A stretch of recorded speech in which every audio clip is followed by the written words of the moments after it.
Scores are back, and you're probably wondering, what exactly do they mean?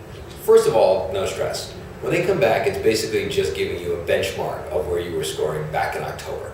Since October, hopefully you've been doing preparation, learning vocabulary. It's now December, so you've probably improved since then.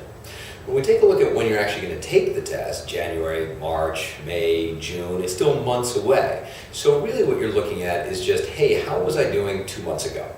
When we think about how those PSAT scores are going to kind of impact our overall impression of where to go from here, they can provide some really helpful advice. For instance, if your reading score is kind of low and you can see that you've missed a bunch of questions on vocabulary, guess what? You speak English. It's useful to know more vocabulary, study more vocabulary.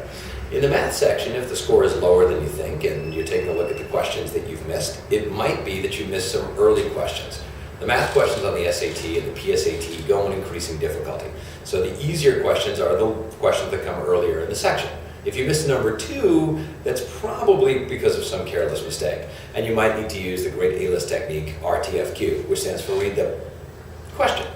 So make sure that when you're going back through the test, you're drawing the lessons that you've been working on with your tutor or over the time that you've spent preparing in some fashion over the last couple of months. Or say to yourself, wow, I missed a lot of these questions. What am I going to do now? I've got to try and actually kind of kick it up a gear as I go forward.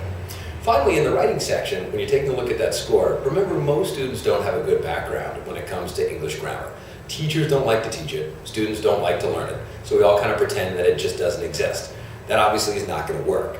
So you might wind up missing more questions on the writing section when you first take the PSAT than you will when you take the real SAT later on and learn all the different rules of grammar the SAT is testing on: subject, verb agreement, pronoun agreement, parallelism.